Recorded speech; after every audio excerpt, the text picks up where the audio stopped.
Hi everyone, I'm coming to you from my living room. This is my cat Olive. She is sitting there. She wants to hear the story I'm going to tell.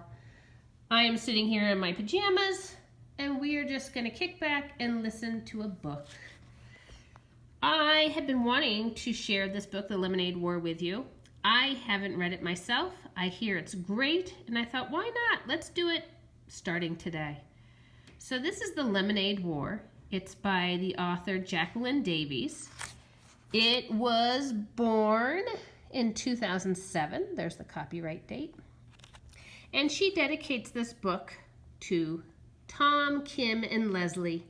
All roads lead back. So let's go ahead and turn to chapter 1.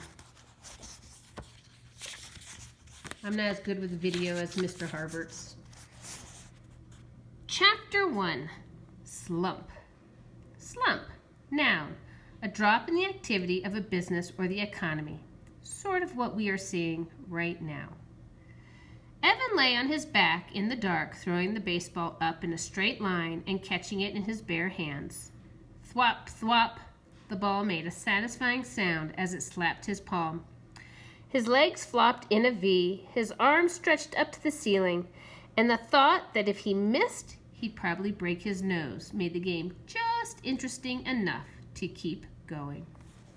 Cat time while I change the page.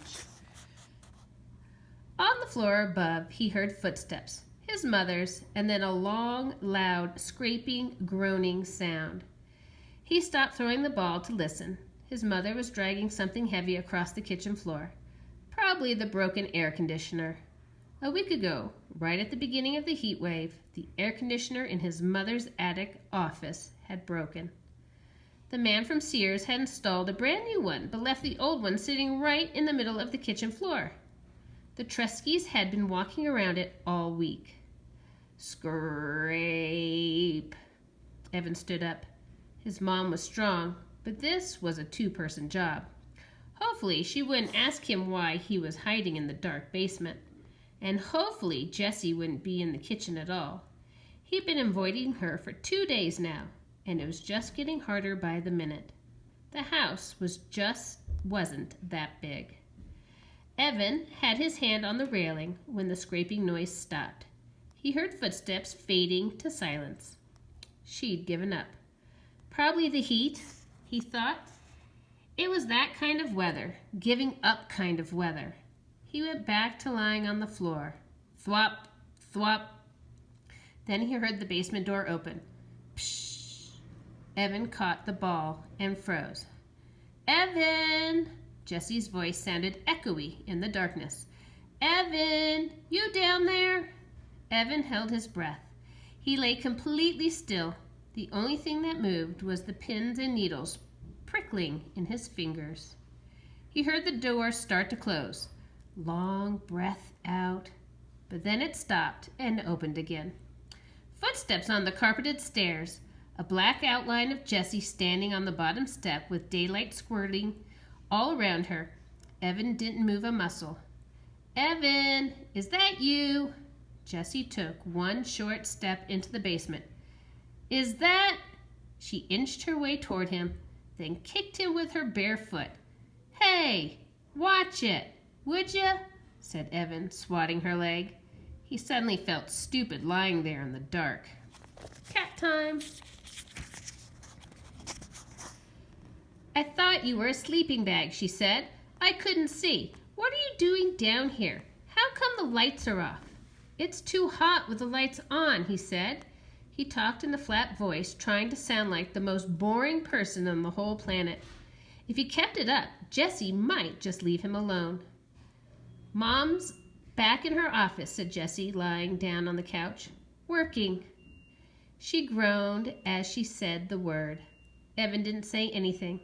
He went back to throwing the ball. Straight up, straight down. Maybe silence would get Jessie to leave. He was starting to feel words piling up inside of him, crowding his lungs, forcing out all the air. It was like having a chest full of bats beating their wings, fighting to get out. She tried to move the air conditioner, but it was too heavy, said Jessie. Evan tightened up his lips. Go away, he thought. Go away before I say something mean. It's going to be hot all week, Jessie continued. In the 90s, all the way up till Labor Day. Thwop, thwop. So what'd you want to do? Jessie asked. Scream, thought Evan. Jessie never got it when you were giving her the big freeze. She just went right on acting as if everything were great. It made it really hard to tell her to bug off without telling her to bug off. Whenever Evan did that, he felt bad. So what'd you want to do? Jessie asked again, nudging him with her foot. It was a direct question. Evan had to answer it or explain why he wouldn't. And he couldn't get into that. It was too complicated, too hurtful. Huh. So what do you want to do? She asked for the third time. Doing it, said Evan. Nah, come on, for real? For real, he said. We could ride our bikes to the 7-Eleven, she said. No money, he said. You just got $10 from Grandpa for your birthday. All right, cat moved. There's the cat and the book change. Spent it, said Evan. On what? Stuff, Evan said. Well, Jessie's voice dribbled down to nothing. Evan stopped throwing the ball and looked at her. What? Jessie pulled her legs tight to her chest. Nothing, she said. Right, said Evan. He knew that Jessie had money. Jessie always had money squirreled away in her lockbox, but that didn't mean she was going to share it. Evan went back to throwing the baseball. He felt a tiny flame of anger shoot up and lick his face. Thwop, thwop. He could build a fort in the woods, said Jessie. Too hot. We could play Stratago. Too boring.